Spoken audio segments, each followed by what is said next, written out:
Hello everyone, so as you see in the title, this is what I feel are some basics.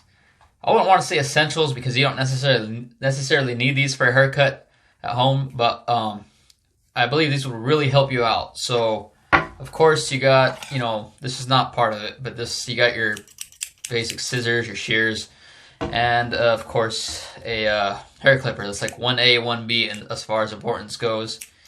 If you have a longer hairstyle, you can probably, just get away with using scissors. If you want a shorter hairstyle, you can still use this to cut the top. I've never done that before, but you can still do it. And of course, the clippers for the sides or the top if you want something shorter. But without further ado, let's get into it. And I know I just said these are, of course, the two basics that don't really count, but I'm going to flip that and say number one will be a hair clipper with a lever. Now, why you would want a lever is specifically if you want something, an in-between size. Let's say, this is really good for the shorter you go on your guards. So if you want like a fade, it's kind of hard to fade without a lever unless you're really skilled, and I'm not really skilled. Most of us aren't really skilled. That's why we're doing it at home and not barbers, right?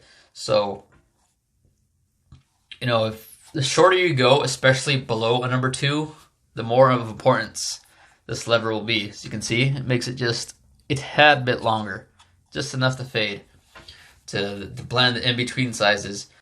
So I know a lot of us are trying to save as much cost as possible, so a cheaper hair clipper would probably seem ideal, but if you could spend 5 or 10 more extra bucks to get that lever, you'd probably end up spending $15 or $20 for that clipper, and it's going to last you a long time. So if you can just either save up or pull out extra money, go for it. I would highly recommend that lever. So in no particular order, I'm going to go with number 2, although this probably is the most important one if you're doing a hair clipper or a self haircut, a home haircut.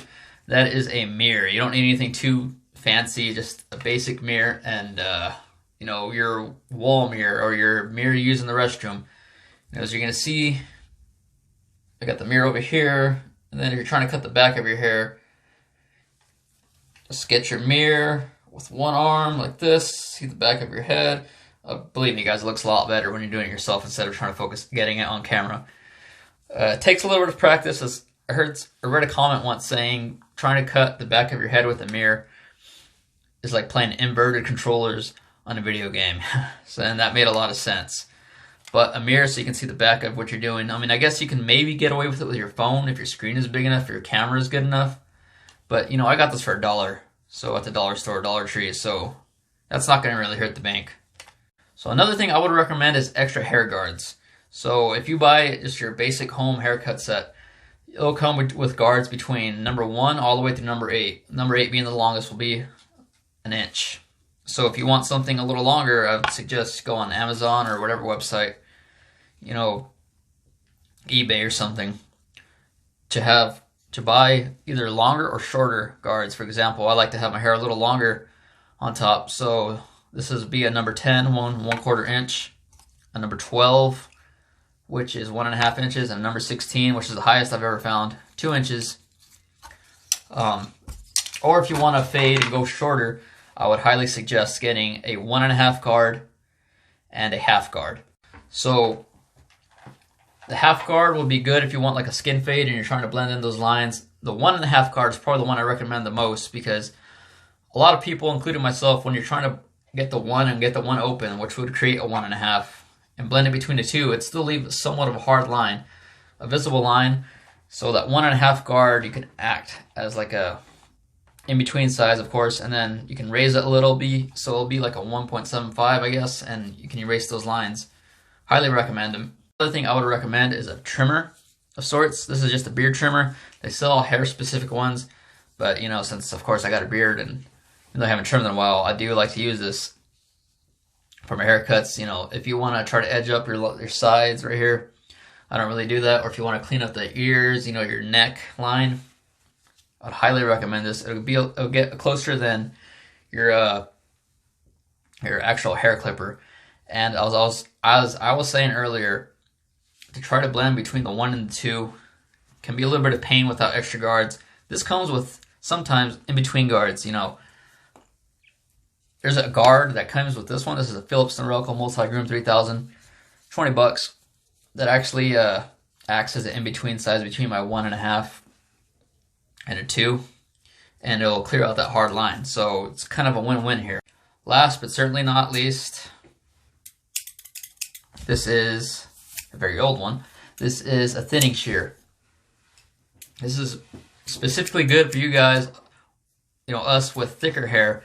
You want to add a little more texture to your hair. You want to, you know, make your hair a little thinner to make applying products a little easier. You're probably gonna need one of these. They're not very difficult to use. In fact, if you just type in Lando, my channel name, and you know how to use a hair thinner, you'll see I have a video on how to use this to thin your hair, along with regular shears. But this is of course a lot easier, less riskier than using just regular scissors to try to thin out your hair. So this, not that hard. I'm not going to show you an example right now because I don't feel like, you know, don't need it at the moment. But for example, you probably go around halfway, close it all the way. It might seem scary at first, like you think you're going to cut all your hair off like you would with this if you did that, but it won't. It'll just cut off, you know, some to make it your hair thinner, obviously. So that has been that. Hope you find these tips useful.